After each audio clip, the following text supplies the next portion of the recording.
ઓમ નમઃ શિવાય. જય માતાજી મિત્રો. તો સ્વાગત છે મારું એક નવા વિડીયોમાં. તો આજે આપણે બનાવશું દૂધીનું ઢોકળા બનાવશું. તેના માટે આપણે દૂધી લઈ લઈએ અને ખમણી લઈએ, અને એમાં આપણે બાજરાનો લોટ, ઘઉંનો લોટ અને ચોખાનો લોટ અને ચણાનો લોટ નાખી દઈએ. તો આ બધા લોટ મેં નાખી દીધા આમાં.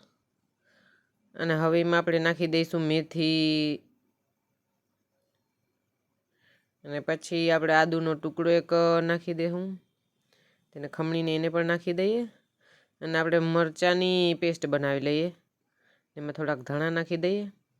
આપણે એની પેસ્ટ બનાવીને એ પણ નાખી દઈએ, અને લીંબુનો રસ નાખી દઈશું, મીઠું નાખી દઈશું, અને હળદર નાખી દઈશું, અને લાલ મરચું પણ નાખી દઈશું, ધાણા જીરું નાખી દઈશું,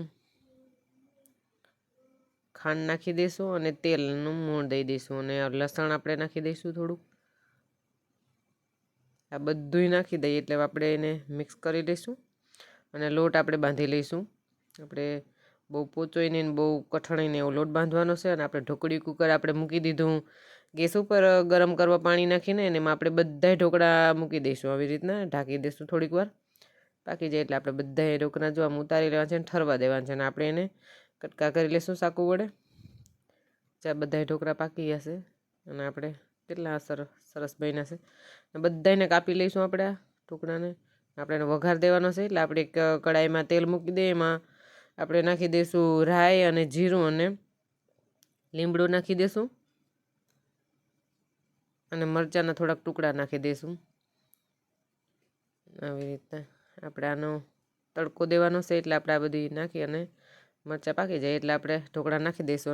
હવે સરસ મજાના ઢોકળા બનીને રેડી થઈ ગયા છે, અને આપણે લાલ ચટણી અને લીલી ચટણી આરે સર્વ કરી લઈએ.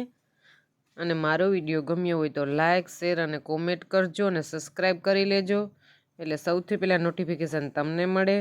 અને જુઓ કેટલા મસ્ત અને સરસ બનીને તૈયાર થઈ ગયા છે.